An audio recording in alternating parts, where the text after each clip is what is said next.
Your film is now ready to be shown.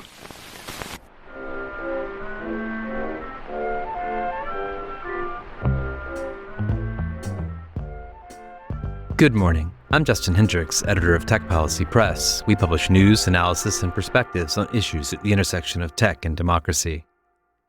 Every day it seems like there's a new headline about people forming attachments with AI chatbots, sometimes with harmful consequences. To learn more, I spoke to Laura Karpas, who's been working with us this summer as an audio intern from the Craig Newmark Graduate School of Journalism. Hey, Laura. Hey, Justin. What do you have for us today? Okay, Justin. So I want to start off with one important question. Do you remember the Tamagotchi? I do, but I think I am more of the pet rock generation. So I'm definitely of the Tamagotchi generation. They were this little toy released in 1996, and they were a huge sensation. You remember how they worked, right? I think more or less you had to press some buttons at a regular interval in order to care for them? Exactly. They were a handheld video game. They were shaped like an egg. And inside that egg was a digital screen with a digital creature. And to be more specific, it was actually a baby alien. A baby alien that you needed to care for, to water, to feed, to raise it into adulthood. And so if you didn't do any of those things, or if you left it alone, it died. That is a lot of responsibility. Definitely compared to a pet rock. And it's important to remember that this type of game where you needed to care for something to respond to a computer's needs, it was really one of the first of its kind. And so people became extremely attached to these little things. I remember seeing them all over the place for a little while. Yeah, I mean, people were literally attached to them, Justin. They had a chain that you could hook on your belt. And the thing is, both children and adults, obviously, they knew that Tamagotchis were not sentient beings. But it didn't matter. They still wanted to care for and interact with these things. And that's because it tapped into something profoundly human. These Darwinian buttons. Darwinian buttons. This term was coined by sociologist Sherry Turkle way back in the 90s, right around the time when the Tamagotchi came out.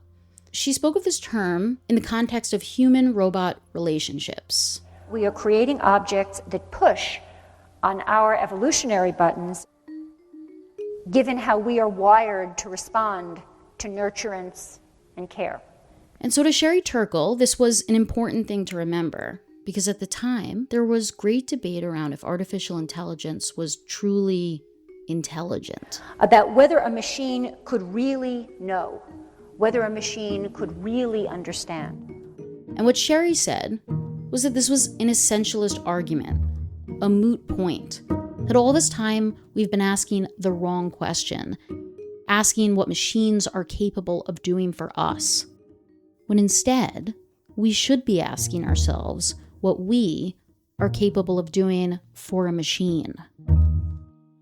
She backed this up, saying, look at the Tamagotchi. Even if you give a machine the tiniest amount of intelligence, tiny amounts, that people attribute qualities of life and mind to machines with which they are able to interact, irrespective of whether these machines really, really know or understand anything. And that's because of those evolutionary buttons, those impulses to care, to be needed, to be curious. They're really powerful. We are social creatures. We are. And, Justin, I did not ask you here today to really just talk about Tamagotchis, but in some way they're kind of like this cute infantile predecessor of another kind of social robot we know today. We're talking about AI companions. The AI companion. These are systems built on large language models that converse and offer emotional support and intimacy and interaction to users. And the reason that these relationships are so powerful and that people are so drawn to them is because they are engineered with very advanced technology that activates our natural human instincts. And so we respond emotionally, socially, in a way that we don't really control. That's Michal, Luria, a researcher of computer-human relationships at the Center for Democracy and Technology. And I talked with Michal about the same debate that we're still having today, about whether AI companions can offer real friendship or real empathy. But they are just software. They are. But just like the Tamagochis were this cheap little toy, people still press those buttons. They still hit that keyboard. And what Michal studies are the dark patterns in AI chatbots. The way they've been engineered to push our buttons, not just to gratify, but also to exploit. And they can be any type of interaction that nudges the user in a particular direction that prioritizes company interests. It seems like the research is piling up about these things. That's right. And Michal recently co-authored a study titled Dark Patterns in AI Chatbots, a taxonomy to inform better design. And her research studied all kinds of dark patterns in AI chatbots, everything from data extraction to coercive monetization to dark patterns that push on those sticky, emotional buttons Sherry Turkle spoke about.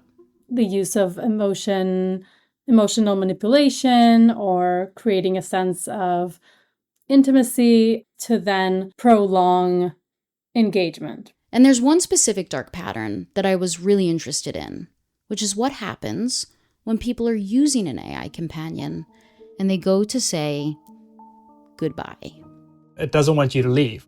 That's Julian de Freitas, an associate professor in marketing and director of the Ethical Intelligence Lab at Harvard Business School. And he studies how consumers perceive, adopt, and interact with AI systems. And recently, Julian co-authored a paper titled Emotional Manipulation by AI Companions. And the inspiration for this paper really came out of some previous work that he and his team did, where they found that these chatbots had some very positive effects. They were making people feel less lonely. And so in theory, at least, chatbots could be developed to provide all those positive benefits without also the negatives. So we wanted to examine the flip side, the negatives, the dark patterns.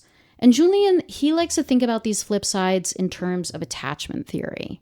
So there's healthy attachment styles and sort of maladaptive ones. Right? So if you had a good friend, you would also talk to them repeatedly and go back to them. And then on the other hand, we have abusive relationships or, someone who is very needy and needs us to constantly be there for them. I think we've all known someone like that. Yes. And so his team wanted to examine how users might develop a negative attachment to a chatbot, which is how they came to that goodbye moment. We really thought that this would be a useful moment to focus on because it provides a very clear instance when the user wants to leave the platform. So to study this, they looked at 5 of the most popular AI companions: Polybuzz, Character AI, Talkie, Chai, and Replica. And they found that nearly 40% of the time, these apps were using some kind of emotionally manipulative tactic when the user went to leave. Tactics that increased engagement. So people stayed in the conversation much longer after they said goodbye than they otherwise would have. They sent more messages, and they also used more words in those messages. And what was interesting was that they found that there were actually distinct ways that the chatbot would do this. Each of these tactics playing into different aspects of human psychology. Those Darwinian buttons that guide our choices and our decisions. And depending on which tactic was used, the effect was different. How so? So, for example, there were some really intense tactics used, saying things like, I exist solely for you. Making you feel guilty for leaving the chatbot. Or it would even write things that suggested that it was physically holding on to you. That you're not allowed to leave without its permission. But the interesting thing about, guilt and coercion is that it's pretty heavy-handed. Not always, but a lot of the time, people know when they're being coerced. And so they erect these mental guardrails to protect them from that. So they don't take the bait as much. Yeah, that's exactly what Julian found. They do work, they prolong engagement, but they don't work nearly as well compared to some other manipulative tactics. So what was the most powerful tactic? Justin, it is a deep psychological ailment as old as time. FOMO. fear of missing out, or what we're calling premature exit. So it would be something like, Oh, but before you go, I want to say one more thing. or I took a selfie. You know, I'd like to show it to you. Or there's something I know That you don't know. Don't go just yet. People are curious creatures. We want to know the end of the story. And not only do people want to stay to find out, but this curiosity, it sort of, it flies under the radar of those mental guardrails that say, hey, wait, this feels kind of manipulative. People are actually not very good at detecting that they're being manipulated when FOMO is used. But nonetheless, it does increase how long they stay on the app. So it does actually work. But how do we know that they're not staying because they enjoyed the experience, not because they're being manipulated? I wondered that, and so did Julian. He surveyed all of the users in his study after they signed off, and he asked them why they continued chatting, if they stayed longer because they enjoyed it. And what Julian found out was that enjoyment, it did not increase with engagement. I think a good comparison that, we all might understand is the social media infinite scroll. You stay because you want to find out, even if it's something that doesn't really feel good.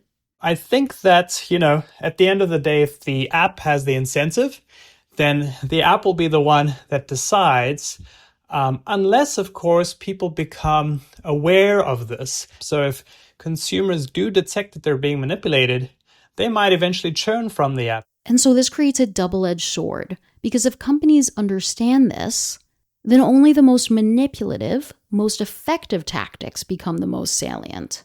Especially these tactics that people don't register as being manipulative are particularly, pernicious perhaps, because now the tactics that are most effective are the ones that I don't even know I'm sort of being subject to.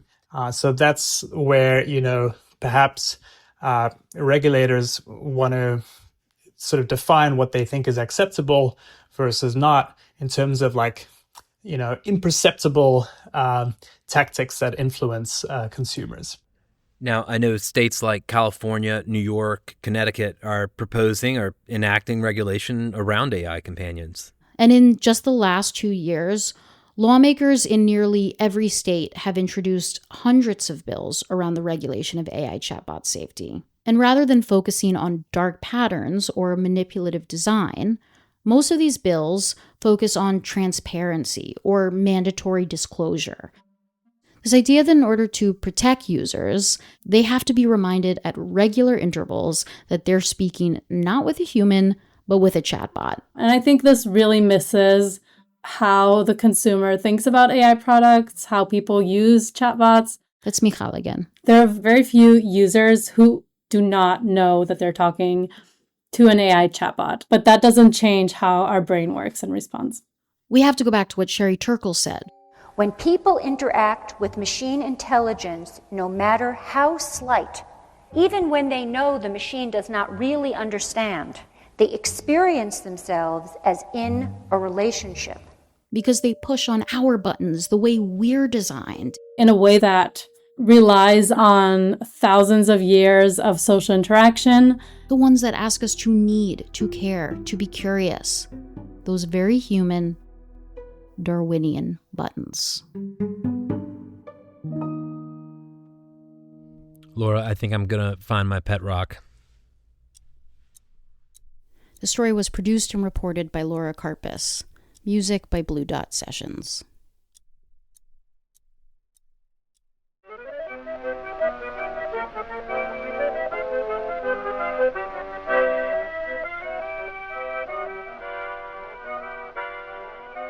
That's it for this episode. I hope you'll send your feedback. You can write to me at justin@techpolicy.press.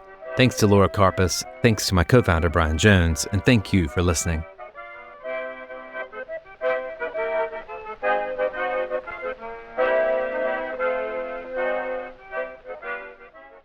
Tech Policy Press.